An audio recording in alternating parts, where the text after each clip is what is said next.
येणाऱ्या मनपा निवडणुकीत आपण रमणामारुती प्रभाग 28 मधील प्रतिक्रिया बघूया. काय म्हणतात आपले मतदार? आपल्यासोबत परत 28 प्रभाग नंबर 28चे स्थानिक जुडलेले आहेत. जाणून घेऊया त्यांचे मत या संबंधाने काय आहेत. काय नाव तुमचं? तेजराव महाजन. तेजराव महाजन. सर, आपण इथेच हो, राहता? मी इथेच राहतो जवळ. काय वाटतं तुम्हाला की आता इलेक्शन आहेत तर आपला प्रतिनिधी जो आहे हा कसा असावा? प्रतिनिधी हा समजदार असावा, सुशिक्षित असावा आणि काम करणारा असावा, सर्वांना घेऊन चालणारा असावा. या अगोदर इथे नगरसेवक राहून गेले आहेत, तर तुम्हाला काय वाटतं की यावेळेस काही नवीन चेहरा वगैरे असावा? हो, नवीन चेहरा तर आवश्यकच आहे, असावा नवीन चेहरा. असं आता जसं नवीनमध्ये एक संदीप झाडे जे डॉक्टर आहेत हो. त्यांचं नाव समोर येत आहे. हो, हो. काय वाटतं तुम्हाला? त्यांनी पण इथं खूप सारे कामं केलेले हो आहेत, हो, संदीप झाडे हे काम करणारेच आहे तसे. है ना? त्यांनी इथं गर्भाचे हो कार्यक्रम, हो, गर्भाचे कार्यक्रम केले, 2 आरोग्य शिबिर वगैरे, भरवलं. 3 वर्ष झाले काम करून राहिले ते इथे. आहे ना? तर समजा या नवीन चेहऱ्याला जर संधी जर दिली तर हो. परत आणखी चांगला विकास होऊ हो, शकतो. होऊ शकतो विकास. काय सांगाल तुम्ही या समज जनतेला की नवीन चेहरा जर झाडेजींचा येत आहे तर त्यांना सहकार्य करायला पाहिजे सगळ्यांनी? हो, संदीप झाडे जर उभे राहिले इलेक्शनसाठी तर सर्वांनी त्यांना मदत करावी आणि भरघोस मतांनी निवडून आणावे अशी माझी विनंती आहे. ओके, चला, धन्यवाद सर. जे आता निवडणूक आहे आणि या निवडणुकीच्या मध्ये अनेक दावेदार आपलं उमेदवारी दाखल करत आहेत, तर तुमच्या मतानं तुमच्या वार्डातला प्रतिनिधी कसा असावा? आमच्या वार्डातला प्रतिनिधी म्हणजे इथे पहा, समस्या अशा आहे की नळ लाईन जर खराब झाली तर OCW वाले येत नाही इथं. लगेच आमची तक्रार जी आहे तक्रार निवारण झाली पाहिजे. त्याचप्रमाणे हे रस्त्याचं काम तर झालं आहे, जुन्या प्रतिनिधीने लक्ष देऊन काळजीपूर्वक हे काम केलेलं आहे. काळजीपूर्वक हे काम केलेलं आहे. फक्त आता ही जी पाईपलाईन वगैरे आहे, इथली पाईपलाईन बरेचदा लिकेज होते, ती एक समस्या आहे. परत रस्त्यावर जे पोल आले आहेत ते पोल जर हटवले तर येणाऱ्या जाणाऱ्याला सुविधा होईल. कुत्र्याचा बंदोबस्त आहे. मुकाट कुत्री जे आहे ते भयंकर इकडे त्रास देतात. आणि दुसरं म्हणजे असं इथे सफाई कामगार जे आहे, मजदूर जे आहे, त्यांची बिलकुलच सेवा नाही आहे. बाया आहेत त्या आपल्या ग्रुपनी बसतात आणि झाडण्याकडे त्यांचं लक्ष नसते. आपला सकाळी येतात, आपली ड्युटी दाखवतात फक्त आणि परत जातात. त्याच्याकडे कुठलाही नगरसेवक किंवा कुठलाही हे अधिकारी त्याच्यावर कारवाई किंवा काही लक्ष देऊन नाही आहेत आतापर्यंत तरी, अशी परिस्थिती आहे. महत्वाचा विषय आहे की प्रत्येक वेळी नगरसेवक पुराणे निवडून येतात, तर काय नवीन नगरसेवकाला चान्स दिला पाहिजे का? नवीन होतकरू पोरांना चान्स दिला पाहिजे. बरेचसे आहेत नवीन कार्य, जरी ते निवडून आलेले नाहीत पण इथे या प्रभागात कार्य करतात आणि लोकांच्या काही गरजा अडचणी पाहून ते निराकरण करतात. असे नवीन पोरही बरेचसे आहेत. त्यांना जर संधी मिळाली तर ते चांगल्या प्रकारे कार्य करू शकतील असं मला वाटतं. मला असं माहित पडलंय की इथले कोणी डॉक्टर आहे झाडे म्हणून, ते सुद्धा प्रतिनिधीमध्ये उपलब्ध आहेत. माझे नाव देवीदास तोतारामजी काळाने. मी डायमंड नगरला 35 वर्षापासून राहतो. या ठिकाणी जेव्हा मी आलो त्या ठिकाणी या डायमंड नगरची स्थिती फार खराब होती, कारण की आम्हाला 1 किलोमीटरवर सायकला ठेवून घरी यावं लागत होतं. परंतु आता या डायमंड नगरचा तर विकास झालेला आहे, याच्यात काही वाद नाही. परंतु काही गोष्टी ज्या छोट्या गोष्टी आहेत त्याच्याकडे लक्ष दिलं पाहिजे नगरसेवकांना, अशी अपेक्षा आहे. जसं गल्लीमध्ये गेल्यावर आजूबाजूनं जे गवत वगैरे असतात, मशीन महानगरपालिकेकडे गवताची मशीन आहे, परंतु त्याचा नित्यनियमानं उपयोग होत नाही. आणि नगरसेवक असा असावा की तो त्या प्रत्येक गल्लीकडे लक्ष देणारा असावा.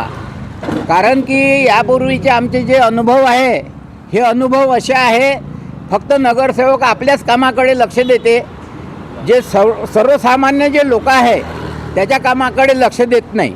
त्याचप्रमाणे मागे नवीन पाईपलाईन टाकण्याचं जे काम झालं, गल्ल्यामध्ये नवीन कनेक्शन देण्यात आले आणि त्याचे जे पॅसेस होते फोडल्याचे, तर त्या ठिकाणी जे सिमेंट वापरण्यात आलं ते फार निकृष्ट दर्जाचं होतं, कारण की ते 6 महिन्यातच ते उखडून गेलं आणि त्याच्यामुळे आमचे जे ज्येष्ठ नागरिक आहे त्या ठिकाणी गचक्या खायचं काम करत आहे.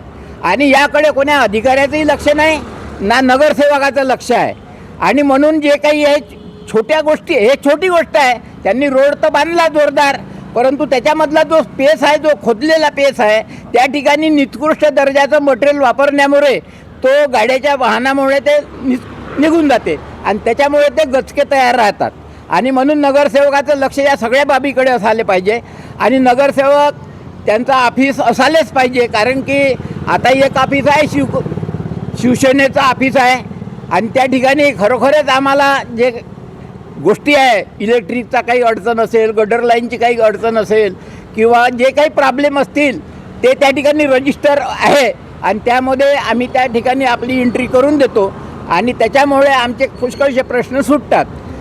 परंतु काही गोष्टी आताच्या परिस्थितीत तुम्हाला काय वाटतं? आताच्या परिस्थितीत आहे, नगरसेवक असा धनाढ्य नसावा. धनाढ्य असला का तो एकदम माजल्यासारखा करते आणि म्हणून एक सर्वसामान्य नगरसेवक असावा, ज्याने छोटा जरी माणूस असला त्याला मान देण्यात यावा. फक्त हे निवडणुकीच्या वेळेस काकाजी, मामाजी, बाबाजी सगळं करतात, परंतु निवडणूक एकदाची झाली का ते दुसरी गोष्ट, पक्षसुद्धा मोठ्याच लोकांना तिकीट देते. जो इमानदार आहे, ज्याची कष्ट करण्याची ताकद आहे, अशा लोकांना काही ते तिकीट देत नाही. म्हणजे कितीही प्रामाणिक असला तरी तिकीट काही त्याला भेटत नाही आणि फक्त ज्याच्यापाशी आहे आणि जे 10-15 वर्ष रेजिन मारल्या त्यांनाच तिकीट दिल्या जाते.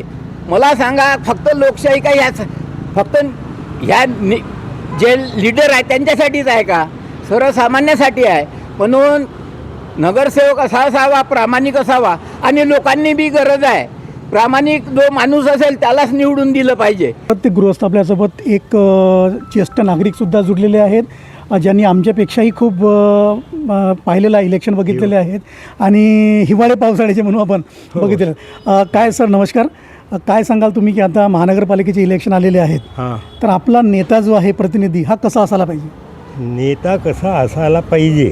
हा, नेतेगिरी करण्यात कोणाची करायची आहे त्याच्या पहिले समस्याचा अभ्यास करणारा पाहिजे आणि त्या समस्या सोडवण्याच्या दृष्टिकोनातून नेतेगिरी करण्यात मजा.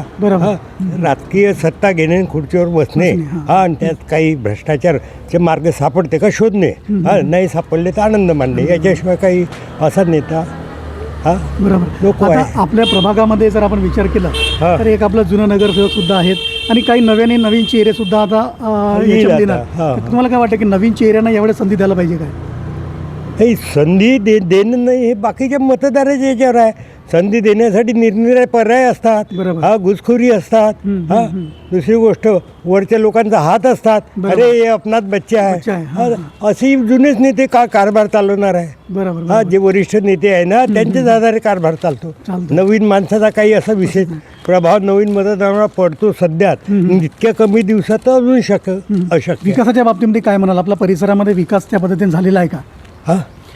विकास जो आहे म्हणजे स्वच्छता असो, आरोग्य असो, या बाबतीमध्ये व्यवस्थित आहे का? हो, आता विकास ठरवताना जुना विकास, नवीन विकास. आता विकासाचा जर विचार केला तर प्रत्येक व्यक्ती पहिले आपल्या घरातल्या समस्या, आज 3-3 महिन्याचं सरासरी बिल टाकून देते पाण्याचं, येत नाही, रीडिंग नेत नाही. म्हणजे याला काय विकास म्हणाल का? अखेर त्या दिवशी मला जा लागला, नया मनुष्य दुसऱ्याला घेऊन जातो, 2 जीव राहतो, त्याला सीधंच मी विरोध केला. म्हटलं हे सरासरी 77 युनिट येत नाही, म्हटलं मी फोटो काढून युनिट आणलं, त्यानुसार मला मीटर बिल तुम्ही 31 तारखेला या म्हणे, मग तुमचं बरोबर नाही. ज्येष्ठ नागरिकांना होणाऱ्या समस्या आहेत त्या सुद्धा कमी व्हाव्यात असं यांचं म्हणणं आहे आणि त्याच पद्धतीचं नियोजन जो आहे या येणाऱ्या इलेक्शनमध्ये उमेदवाराचं असावं, तरच ज्येष्ठ नागरिकांच्या सुद्धा समस्या या ठिकाणी दूर होतील. पेपरला बरेच वेळा वाचतो, ज्येष्ठ मनुष्याची नोंद पोलीस स्टेशनला असायला पाहिजे. आम्ही निराधार आहोत, माझी मुलगी आहे ती मतिमंद आहे, मी 80 वर्षात रनिंग करत आहोत. तर कोणी नाही कोणी सरकारी मनुष्यानं 15 दिवसात तरी आमची चौकशी केली पाहिजे. बरोबर. मला काय वाटतं की या बनलेलं आहे पण कोणी येत नाही, जात नाही, मग विकास म्हणून काय? एक डॉक्टर फील्डचा व्यक्ती, तुम्हाला काय वाटतं की डॉक्टर फील्डचा व्यक्ती पण या आपल्या याच्यामध्ये पाहिजे का, की जो निरंतर आपल्याला सेवा देऊ शकेल? बरोबर. सर्वात समाजसेवा करणे हे पुण्याचं काम आहे माझ्या मते. बरोबर. ओके, यांचं म्हणणं सुद्धा जाणून घेऊया. काय नाव तुमचं? संजय नवघरे. काय वाटतं तुम्हाला की आपला नगरसेवक जो आहे तो कसा असायला पाहिजे? यंग असायला पाहिजे आणि काम करणारा पाहिजे. आता इथं यावेळेस पहिले या एरियामध्ये पहिले पाण्याची समस्या होती. म्हणजे लोक काय नगरसेवकाच्या घरी 7 वाजतापासून काही टँकरचे नंबर लावायसाठी येत 50-50 100-100 नंबर घ्यावे लागे पहिले, आणि त्याच्यामध्ये कोणाचा लागे कोणाचा नाही लागेल. आता कसं पाण्याची टंकी झाली म्हणजे थोडंसं सुविधा झाली. नाही आता नाही झाले ते नाही तर सकाळी काही 7 वाजतापासून नगरसेवक उठायच्या पहिले काही लोकांची लाईन लागे की नंबर आमचा नंबर केव्हा, आणि 150-150 200 नंबर राहे त्यावेळेस. आणि आता आताची समस्या थोडी कमी कमी झाली, टोटलीच कमी झाली. वरती देवस्थान सुद्धा आहे, तर गरबाचे सुद्धा कार्यक्रम होतात मोठ्या प्रमाणामध्ये होतात. है ना, सामाजिक दृष्ट्या पण. तुम्हाला काय वाटतं की नवीन चेहरा आपल्याला या ठिकाणी नवीन चेहरा यायला पाहिजे. त्यावेळेस टाकी झाली, यावेळेस पिंटू झलके यांनी प्रस्ताव मांडला. जे आधी जे नगरसेवक होते किशोर कुमेरे, त्यांचा विरोध होता की म्हणजे मुलांना ग्राउंड पाहिजे बाबा म्हणून खेळायला, टाकी नाही पाहिजे. पण पाण्याची समस्या पाहिली का त्यांनी. लोक मी स्वतः काही 100 रुपये प्रमाणे ड्रामप्रमाणे पाणी घेतलं उन्हाळ्यामध्ये. अरे बापरे. मग आता त्यांच्या म्हणणं होतं का बा मैदान पाहिजे, टाकी जरुरी होती. पण टाकी जरुरी होती ना. 100 रुपये ड्राम तुम्ही घ्यान का उन्हाळ्यामध्ये? खूप हे आहे तो. पॉसिबल आहे का? याच्यामध्ये काय वाटतं तुम्हाला, आता या परिसरामधून एक नवीन चेहरा संदीप झाडेचा सुद्धा नाव येत आहे, तर काय वाटतं तुम्हाला की नवीन चेहऱ्यांना रिस्पॉन्स द्यायला पाहिजे? कारण गरबाचा कार्यक्रम वगैरे. बरोबर आहे तुमचं, पण काम करणारा लोक पाहिजे. आम्हाला हे काही घेणं देणं नाहीये, बस काम करणारा पाहिजे. मिटणार नाही, बस काम करणारा माणूस पाहिजे. फक्त कोणी राहो, आम्हाला काही घेणं देणं नाहीये, फक्त काम करणारा माणूस पाहिजे. मग तो किशोर कुमेरे राहो किंवा नवीन चेहरा राहो, आम्हाला काही घेणं नाही, बस काम करणारा माणूस पाहिजे. आम्हाला काही घेणं देणं नाही आम्हाला. दुसरी गोष्ट धन्यवाद सर.